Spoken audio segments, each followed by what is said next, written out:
Okay, in this video we're going over matchups to make after UFC Fight Night, Henry Cejudo versus Song Yadong. It was a pretty good fight night. Overall, the prelims were really good. The main card it fell off a little bit, but it still held true at least at the beginning.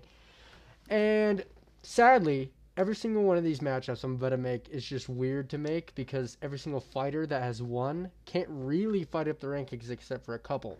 They're kind of all stuck where they are. Some of them aren't, obviously, but there's some that I'm going over that you kind of just, even if they won, you kind of have to make them fight down.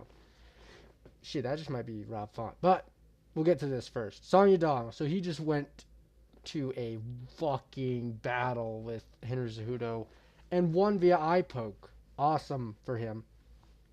I say you put him up the rankings, to be honest. I think if you're not going to make Umar Nurmagomedov versus Jose Aldo, I think you make Umar Nurmagomedov versus Song Yadong. This is a good test for Umar. It's one that people will be like, okay, this is a real test. Song Yadong's takedown defense is proven to be amazing. This is the real tester if Umar is like legit worthy of his top ranking spot. I think it's a hype matchup. Jose Aldo, thinking about it more and more, he hasn't really earned this matchup. It's a dream fight of mine to see Jose fight this guy, but if I'm being honest, Song Yadong makes a lot more sense, and I think this is probably what they're gonna do, to be honest. So, yeah, I would go in this matchup.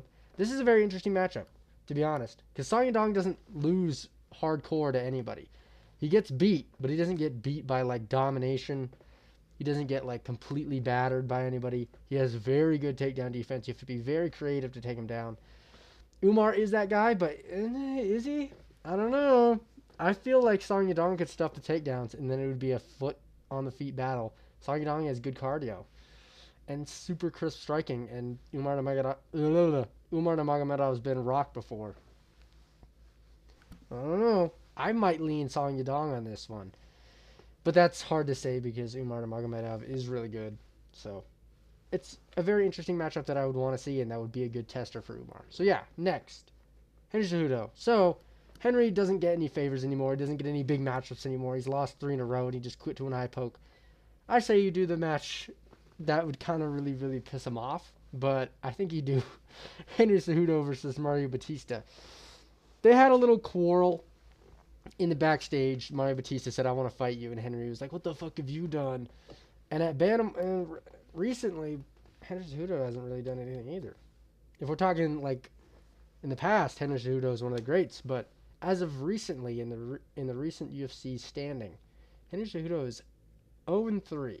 So I would say, coming off a win, a really horrible win against Jose Aldo, is kind of, I don't know. It's a win at least in the past fucking 5, 6, 7 years. So I do think you make this matchup. Henry probably wouldn't like it. I don't think you do the rematch. Dana definitely doesn't think you do the rematch. This is perfect to me, to be honest, because then we get to see Henry Cejudo honestly beat Mario Batista by just being able to outstrike him with his, because Henry Cejudo isn't like a super big slouch on the feet either. But if he loses this one, it's over for him. But I do think this is what they should make next. Mario Batista should fight up the rankings. I don't want him to, but he should. And Henry Cejudo definitely isn't earning any favors in any legendary matchups. Don't give him Jose Aldo. I mean, shit, you could give him Jose Aldo. That'd be kind of cool too, actually. But as of right now, I think you should just do this since there's a storyline there. There's not really a storyline between him and Jose Aldo. That matchup's actually kind of cool too. Him versus Jose Aldo might be kind of cool. But either one of those. So yeah, next. Brendan Allen. Why did I do Brendan Allen first? Whatever. Brendan Allen, he's coming off a loss against Anthony Hernandez. And I don't know, bruh. He had a pretty good streak going, and now he's 0-2. So I think you feed him to a contender that is going to get an opponent up the rankings. I'm assuming next. If they want him to be hype and go farther, I'm assuming that's what they do. This is what they do. And it would test his grappling pretty good. Bo Nickel versus Brendan Allen, I think, is what they should do next. Bo Nickel needs a test that can actually, people can be like, so people stop shitting on him. Because the UFC, they're losing him. They're losing their guy. People don't have faith in Bo Nickel like they used to. And putting him against Brendan Allen, who actually has really good grappling, and surprised me in the striking department against Anthony Hernandez in this fight, is a big test for Bo Nickal's actual ability to fight. They both beat Paul Craig. Brendan Allen demolished Paul Craig. Bo Nickal, like, barely decision beat Paul Craig.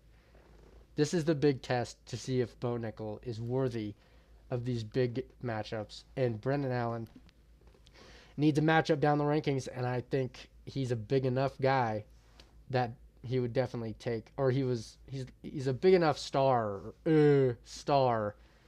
that you want to keep him fighting relevant people, I would say. And yeah, I think he definitely takes this matchup if it's given to him. And I don't have a lot of faith in Bo Nickal, so I might go Brendan Allen on this one, to be honest. But I don't have a lot of faith in Brendan Allen either. This is like the battle of the. This really decides who should stay and who should leave, in my opinion. Even though Bo Nickal hasn't lost, I still don't have any faith in either of these guys. So let's kick one out. How about? So yeah, that's what I think. Next. So we have Anthony Hernandez next. So you have to put him up the rankings. But you can't put him that high up the rankings, can you? I don't think so, not in my opinion. He's not. He's number 9. I think you just put him against a guy who just fought recently and won, who also can't fight up the rankings at all, because it doesn't make any sense. I think you do Anthony Hernandez versus Jared Cannonier in a Fight Night main event. Jared Cannonier, he's coming off of a win against Gregory Rodriguez, but you can't put him up the rankings from where he's at. He's lost to all of them, or he's just not in there. Like, you can't match him up with anybody up the rankings. Really, you can't. So I feel like he has to fight at least one more down before he can start looking up. And I feel like Anthony Hernandez coming off of a win very recently, or they're both coming off a win very recently. I feel like this is a perfect matchup to slowly introduce Anthony Hernandez up the rankings while also giving Jared Cannonier another, like, his final shot to see if he can also go up. I think it's interesting. I think Jared Cannonier has great takedown defense, so it's a good style matchup for that reason. I'd probably still take Anthony Hernandez. But I don't shit. No, I probably wouldn't, actually. I'd probably take Jared Cannonier to stuff the takedowns and beat the shit out of him on the feet, to be honest. So this is a big test for Anthony. But Jared Cannonier really just gets beaten by people that can hit hard. He doesn't really get beat by grapplers. And I think he could probably beat Anthony Hernandez. Obviously, Anthony could just hold him down or ground and pound him out. But Jared's very technical and he has good cardio. I think he would be able to get this one done. And you can't. It's just hard to know what to do with Jared Cannonier right now. So yeah, put him against a guy who's up and coming, I think. Another one, I guess. So yeah, I think that's a really cool matchup that I would want to see, and it would be a good main event. So yeah, next, Rob Font versus Marcus McGee. So Rob Font, another guy who won. You can't really, like, he won. You can't shove Rob Font up the rankings. You can't do it. Because everybody else above him is either way better better than him, already beat him, or is coming off a win. So, you have to have Rob Font fight down. He's the gatekeeper of fucking bantamweight. He just is. He has to be. And Marcus McGee's been on a tear. He just beat Jonathan Martinez, who's not a slouch to beat. Jonathan Martinez is very good. So, I think you just put Marcus McGee up the rankings quickly because he is fun. He's a fun striker. And you put him against Rob Font, who had a very lackluster, I would say, fight in his most recent one against Gene Matsumoto. So, do Marcus McGee versus Rob Font. Pretty exciting, I bet. I would probably... Rob Font... I'd probably go Marcus McGee. He's pretty slick on the feet. But I think this is just a cool matchup to introduce Marcus McGee up the rankings. You can't really do anything else with Rob Font up the rankings, so you have to do it with him. You have to do it with him down. And Marcus McGee doesn't have a lot of experience in the UFC anyway. Damn, I'm speaking too quick. So you do Marcus McGee versus Rob Font. Perfect reasoning there. So yeah, next. Gene Silva, my final one. So Gene Silva coming off a win, knockout, another fucking crazy knockout. He is an aura farming freak. All the fighting nerds are.